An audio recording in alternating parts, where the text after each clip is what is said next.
నమస్తే, welcome to our channel. ప్రస్తుతం ఆంధ్రప్రదేశ్లో నకిలీ మద్యం వ్యవహారం చర్చనీయాంశంగా మారింది. మరి ఇదే అంశంపైన ఈరోజు జగన్మోహన్ రెడ్డి విస్తృత స్థాయి సమావేశంలో ఆయన మాట్లాడదలుచుకున్నారంట. మరోపక్క చూసుకున్నట్లయితే లోకేష్ గారు మా హయాంలోనే కల్తీ మద్యం గుర్తించాం, మేము యాక్షన్ తీసుకున్నాం, సస్పెండ్ చేసాం, మా వాళ్ళు ఉన్నారనే సరే మరి గడిచిన 5 ఏళ్ళు మీరు ఎందుకు మాట్లాడలేదు, మీరు కల్తీ మద్యం గురించి తాగి చనిపోతే కూడా పోతే పోనివ్వండి అని చెప్పి అప్పటి మంత్రి జోగి రమేష్ వ్యాఖ్యానించారు. ఆయనపైన మీరు ఏమైనా యాక్షన్ తీసుకున్నారా? ఎమ్మెల్సీ అనంతబాబు కూడా అసలు యాక్షన్ తీసుకోలేదు, కనీసం పార్టీ నుంచి సస్పెండ్ చేయలేదని చెప్పి లోకేష్ గారు జగన్మోహన్ రెడ్డి పైన ధ్వజమెత్తారు. అసలు ఈ కల్తీ మద్యం వ్యవహారం ఏంటి, వైసీపీ చేస్తున్న ఆరోపణలు ఏ విధంగా చూడాలి, తెలుసుకునే ప్రయత్నం చేద్దాం. దీన్ని విశ్లేషించడానికి మనతో పాటుగా ఉన్నారు ప్రముఖ ఆర్థిక, రాజకీయ, సామాజిక విశ్లేషకులు అరిసిమెల్లి శ్రీనివాస్ గారు. నమస్తే సార్. నమస్కారం. కల్తీ మద్యం వ్యవహారం టీడీపీ మేమే గుర్తించాము, మేమే యాక్షన్ తీసుకున్నాం, సస్పెండ్ చేశాము అని చెప్పి టీడీపీ ఆరోపిస్తుంది సార్. మరోపక్క వైసీపీ చూసుకున్నట్లయితే అసలు ఈ చంద్రబాబు నాయుడు గారు ఈ మద్యానికి అంబాసిడర్ అని చెప్పి జగన్మోహన్ రెడ్డి ఆరోపణలు చేయడం ఏ విధంగా చూడాలి? మరోపక్క లోకేష్ గారి ట్వీట్ ప్రస్తుతం ఆసక్తికరంగా మారింది. గడిచిన 5 ఏళ్ళు కూడా మీరు ఏం మాట్లాడలేదు, అప్పుడు అంతమంది చనిపోతే అప్పటి మంత్రిగా వ్యవహరించినటువంటి జోగి రమేష్ పోతే పోనివ్వండి అన్నారు అని చెప్పి ఆయన చెప్తున్నారు.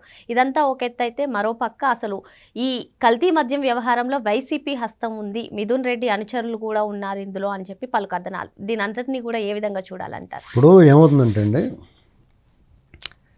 ఇల్లీగల్ యాక్టివిటీసు, ఈ మాఫియాలు ఇవన్నీ కూడా ఏ ప్రభుత్వం ఉన్నా అవి నిరంతరం జరుగుతూ ఉంటాయి. వాటి మీద ప్రభుత్వాలు ఎలా స్పందించినాయి అనేటువంటిది పాయింట్. ఇప్పుడు మీకు దొంగతనాలు చేస్తూనే ఉంటారు. ఈ రౌడీ షీటర్లో వాళ్ళ కార్యక్రమాలు, వాళ్ళ విజృంభణ అలాగ ఉంటుంది. బ్లేడ్ బ్యాచ్, గంజా బ్యాచ్ వాళ్ళు విజృంభిస్తూ ఉంటారు. వాళ్ళ మీద ఆయా ప్రభుత్వాలు ఎలా రియాక్ట్ అయినాయి, వాళ్ళని ఎలాగా ట్రీట్ చేశారనేటువంటిది ఇంపార్టెంట్. సాధారణ ఇల్లీగల్ యాక్టివిటీస్లోకి అనేక వస్తాయి. అందులో ప్రధానంగా వాళ్ళ లెక్కల గురించి మాట్లాడుకుంటున్నాం కాబట్టి మద్యం, అక్రమ మద్యం, నకిలీ మద్యం, నాణ్యత లేని మద్యం ఇలాంటివి వస్తాయి. విషపూరితంగా ప్రజల ప్రాణాలతో చల్లడం. ఇటువంటి పరిస్థితుల్లో అది నిరంతరం ఏదో చోట ఎప్పటికప్పుడు జరుగుతూ ఉంటుంది. దాని మీద నిఘా ఉంటుంది. దాన్ని ఎలాగైతే అరికట్టడం అనేటువంటిది ప్రభుత్వాల బాధ్యత. ప్రభుత్వాలు ఎంత సీరియస్గా తీసుకున్నాయి అనేటువంటిది మనం గమనించాలి. ఇప్పుడు జగన్మోహన్ రెడ్డి హయాంలో ఇలా కనిపెట్టడం గట్టా ఉండదు. కారణం ఏంటి? ప్రభుత్వమే నకిలీ మద్యం, నాణ్యత లేని మద్యం అమ్మింది కాబట్టి దీనికి మళ్ళీ ప్రత్యేకించి ఇది మంచిదా చెడ్డదా అని చూసే పరిస్థితి ఉండదండి. వాళ్ళే డైరెక్ట్గా విషం అమ్మేశారు. ఇంకంతకన్నా విషం ఎవడమ్ముతాడు అని చేతి ఎవడమ్మినా కానీ పట్టించుకోలేదు. ప్రభుత్వమే డైరెక్ట్గా విషాన్ని అమ్మింది. ఇంకా దీని కుటీర పరిశ్రమలో చాలామంది దీన్ని అడ్డం పెట్టుకుని వాళ్ళ వాలంటీర్లు కానీ, లేకపోతే చాలామంది వాళ్ళ పార్టీ కార్యకర్తలు కానీ, కొంచెం ఇన్ఫ్లుయెన్స్ ఉండి పార్టీలు ఉన్న వాళ్ళు, నాయకులు మారుమూల ప్రాంతాల్లో ఏజెన్సీలు బీభత్సంగా అమ్ముకున్నారు, బాగా డబ్బు చేసుకున్నారు. అంటే ప్రభుత్వము పేదల రక్తాన్ని డైరెక్ట్గా బొబ్బాసు గొడ్డాలు వేసుకు తాగేసినా వీళ్ళు కూడా చిన్న చిన్న స్ట్రాలు వేసుకు తాగేసారు రక్తాన్ని. చాలా మీకు అనేక చోట్ల అనేక చావులు సంభవించినాయి. అనేక కుటుంబాలు చిన్నభిన్నం అయిపోయినాయి. అనేక మంది అనాథలు అయిపోయారు, ఒంటరి మహిళలు అయిపోయారు. ఇప్పటికీ కూడా చాలామంది కిడ్నీలు, లివర్లో చెడిపోయి జీవోత్సవాల్లో బతుకుతున్నారు. ఇలాంటి దాంట్లో ప్రముఖంగా జంగారెడ్డిగూడెంలో ఒక ఇన్సిడెంట్ జరిగింది. 26 మంది పైన సామూహికంగా మరణించారు. వాళ్ళంతా వాళ్ళు ఈ మద్యం కల్తీ మద్యానికి దాని బారిన పడి మరణించారు. అప్పుడు మొదట కొంచెం సంచలనం రేపిన తర్వాత దాన్ని ప్రభుత్వం ఏం చేసిందంటే ఆ ప్రభుత్వమే మచ్చపడకూడదు, ఆ దోషులను కూడా కాపాడింది. ఆ వాళ్ళున్న మంత్రి జోగి రమేష్ గారు ఏమన్నాడంటే పోతారు అన్నట్టు చాలా ఈజీగా మాట్లాడారు. చాలా దారుణం అన్నమాట. ప్రజల పట్ల వాళ్ళకి ఏ అభిప్రాయం ఉందనేటువంటిది మనకు అర్థమవుతూ ఉంటుంది. అంటే ప్రభుత్వం చాలా సెన్సిటివ్గా ఉండాలి కొన్ని విషయాల్లో. వాళ్ళు ఏం మాట్లాడుతున్నా, వాళ్ళు చేస్తున్న చర్యలు ప్రజలు వాళ్ళకున్న బలము, అధికారము, వాళ్ళ దౌర్జన్యాల ముందు నిలబడలేకపోవచ్చు, ప్రజలు గొంతు విప్పి మాట్లాడలేకపోవచ్చు. కానీ మౌనంగా రోధించిన వాళ్ళదైన రోజున వాళ్ళు సమాధానం చెప్తారు. అదే జరిగింది మొన్న. తిరిగి వాళ్ళు ఏం చేస్తున్నారంటే చిత్తూరు జిల్లా తమ్మళ్ళపల్లి నియోజకవర్గం సంబంధించి ఇబ్రహీంపట్నం దగ్గర ములకలపల్లి ఊళ్ళో ఒక అక్రమ మద్యాన్ని పోలీసులు దాడి చేసి అక్రమ మద్యం నిలవలని ఆ షాపులు సీజ్ చేశారు. ఇది ఏ ప్రభుత్వం చేసింది? కూటమి ప్రభుత్వం. కూటమి ప్రభుత్వం ఎందుకు చేసిందని అక్రమ మద్యం నకిలీ మద్యం అని ఎందుకన్నారు? ప్రభుత్వానికి సంబంధం లేదు కాబట్టి. ప్రభుత్వం ఏమమ్ముతుంది? నాణ్యమైన బ్రాండ్ల మద్యాన్ని అమ్ముతున్నారు కాబట్టి ఇది అమ్మకూడదని దాడి చేశారు. వాళ్ళే పట్టించారు.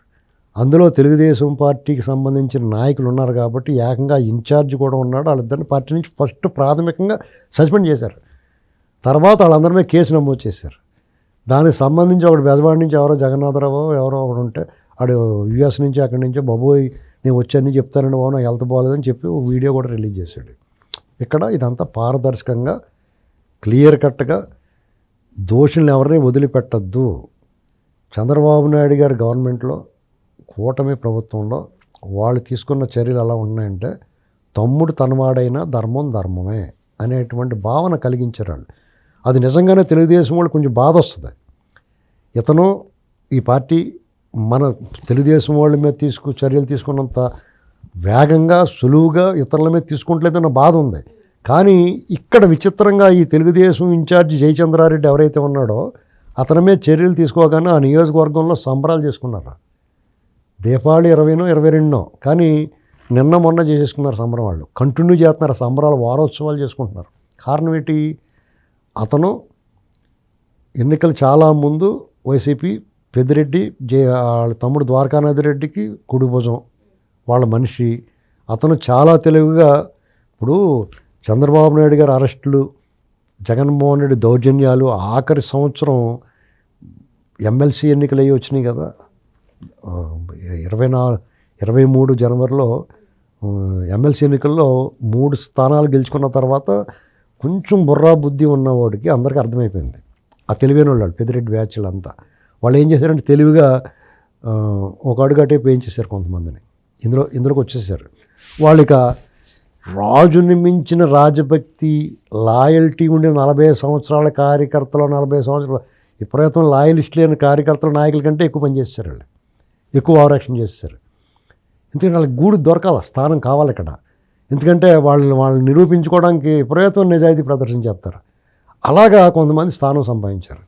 సాధారణంగా నువ్వు కష్టంలో ఉన్నప్పుడు, నువ్వు గెలుపు కోసం ప్రయత్నం చేస్తున్నప్పుడు, ఒక రథాన్ని లాగుతున్నప్పుడు నీకు తాడు పట్టుకుని లాగడానికి సాయం చేసినట్టు నువ్వు వద్దని తోసేలేవు కదా. సిగరెట్ ఎర్రగా కాల్చి చేతి మీద అంటించలేవు కదా, లాగరా బాబు నువ్వు అంటావు కదా. అలాగే వాళ్ళందరితోడు సహాయం తీసుకున్నారు. దీన్ని నేను సమర్థించట్లా, కొంతమందిని చేర్చుకున్నందుకు నేను సమర్థించట్లా. అలాగా ఎవరిని వద్దనుకుని ఎవడన్నా ఏం సాధిస్తాడో. తప్పనిసరి పరిస్థితుల్లో ఒక రాక్షసుని పాతుకుపోయి ఉన్న అతన్ని నిర్జించడానికి, ఓడించడానికి వీళ్ళు సహాయం తీసుకుని ఉండొచ్చు, వాళ్ళు చేర్చుకుని ఉండొచ్చు. వాళ్ళ బుద్ధి బయట పెట్టుకున్నారు. తర్వాత ఉపేక్షించలేదు కదా అతన్ని. వెంటనే కేసు కట్టి వాళ్ళని సస్పెండ్ చేయమంటే కేసులు కూడా కడతారు. కాబట్టి వాళ్ళు తెలివితేటలుగా వాళ్ళు ఉపయోగించారు, వీళ్ళ సమర్థత వీళ్ళు చూపించుకుంటారు. మరి జగన్మోహన్ రెడ్డి హయాంలో ఇది నిన్న మొన్న పెట్టింది, వీళ్ళు వచ్చిన తర్వాత పెట్టింది కాదు కదా. ఈ కుటీర పరిశ్రమ జగన్మోహన్ రెడ్డి గారు హయాంలోనే పెట్టి విజయవంతంగా నడిపించుకుని కోట్లు గడించారు వాళ్ళు. ఇలాంటి రాష్ట్రంలో అనేక చోట్ల ఉన్నాయి. చాలా చోట్ల దుకాణాలు సర్దేశారు. బాబోయ్ ప్రభుత్వం మారింది మనకి ఎందుకురా బాబు అని. వీళ్ళు మాత్రం పెద్దిరెడ్డి, ద్వారకానాథ్ రెడ్డి అటు నువ్వే ఇటు నువ్వే నేనే అన్నట్టుగా అటు ఇటు ఒకళ్ళే కదా వాళ్ళిద్దరు. జయచంద్రారెడ్డి వాళ్ళ మనిషి, ఆ క్యాడర్ అక్కడ ఉన్న క్యాడర్ మొత్తుకున్నారు. కానీ అధిష్టానం ఎందుకో దాని పట్ల అతను పార్టీకి ఎలక్షన్ ముందే వచ్చి చేరాడు కదా, టికెట్ కూడా ఇచ్చారు అతనికి. కాబట్టి అతని మీద కొంత విశ్వాసం చూపించారు. తర్వాత ఇలాంటి వాళ్ళు ఇంకో 10-20 మంది ఉన్నారు పార్టీలో ఆల్రెడీ. వాళ్ళందరికీ గుర్తించింది ఈ పార్టీ. టిక్ పెట్టేస్తారు వాళ్ళందరికీ, రెడ్డింగ్తో పెట్టేస్తారు టిక్. అయితే ఈ లోపల జరగాల్సిన డామేజ్ జరిగింది. ఈ రాష్ట్రంలో మద్యం పాలసీలో ఈ రాష్ట్రాన్ని సర్వనాశనం చేసింది, దాన్ని తాగడెట్టేసాడు. ప్రజల రక్తం తాగేసాడు. కోట్లాది రూపాయలు కూడా 100,000 కోట్లు పోగొట్టేసుకున్నాడు. తిరిగి సిగ్గు లేకుండా నీ ప్రభుత్వం అంటున్నాడు. ఇది గట్స్ అంటే దరిద్రంలో కూడా ధైర్యం ఇది. సార్ మీరు చెప్పినట్టుగానే లిక్కర్ స్కామ్ గురించి ఇప్పటి వరకు కూడా వైసీపీ నేతలు ఎవరు కూడా ఇది ఒక అక్రమ కేసు లేనిపోయినటువంటిది మా పైన బురద జల్లుతున్నారని మాట్లాడడమే కానీ దాని గురించి క్లుప్తంగా కానీ విశ్లేషణ ఇచ్చేది కానీ ఎవరు మాట్లాడలేదు సార్. కానీ ఇప్పుడు కూటమి పైన బురద జల్లడం, ఈ రోజు విస్తృత స్థాయి సమావేశంలో దీన్ని ముందుకెలా తీసుకెళ్లాలని జగన్మోహన్ రెడ్డి గారు నేతలతో మాట్లాడతారంట. దీని అంతటినీ కూడా ఏ విధంగా చూడాలి? మీకు లిక్కర్ స్కామ్ గురించి అతను ఎన్ని మాట్లాడినా 100 ప్రశ్నలకు ఒకే సమాధానం ఒకే తాళం చేయమన్నట్టుగా నేను ఒక్కడే చాలు ఇలాంటి 1000 మంది వస్తుంది మాట్లాడతాం. అది పెద్ద సమస్య ఏం కాదు. ఎందుకంటే వీళ్ళు ఇప్పుడు అతను ఒకటే లెక్కండి, ఒక దళితుడిని చంపి ఇంటికి డోర్ డెలివరీ ఇచ్చినట్టు పక్కన కూర్చోబెట్టుకున్నాడు. కనీసం అతని మీద చర్యలు తీసుకోలేదు పార్టీ. వాళ్ళు దళితుల మీద అత్యాచారాలు లేకపోతే దాడులు అని చెప్పి మాట్లాడుతున్నారు.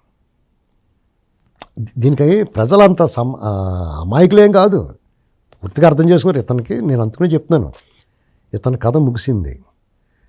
రికార్డింగ్ డ్యాన్స్లో లాస్ట్లో మేకప్ ఇంకా ఉంది కదా అని ఆయన పాటలు పాడినట్టు పాడుతున్నాడు అంతే. అతను ఇప్పుడు కొంతమంది మేకప్ ఉంది, మేకప్ చెరిగిపోలేదు కదా, డ్యాన్స్ చేద్దామని వస్తుంది, డ్యాన్స్ చేస్తారు కదా, అలా చేస్తున్నాడు అంతే. అతని పని, అతని కథ ముగిసింది. కానీ జగన్మోహన్ రెడ్డికి అసలు అర్హత లేదు. అతను మీటింగ్లుగా తలకిందులుగా తపస్సు చేసినా, మోకాళ్ళతో దేకినా, ఏం చేసినా కానీ ప్రజలు అతను నమ్మరు. మరి జగన్మోహన్ రెడ్డి ఎన్ని రకాలుగా కూటమి పైన బురద జల్లడానికి ప్రయత్నించినా సరే ప్రజలు నమ్మే పరిస్థితిలో లేరని చెప్పి సార్ చెప్తున్నారు. మరో అంశంతో మళ్ళీ కలుద్దాం. Thank you sir.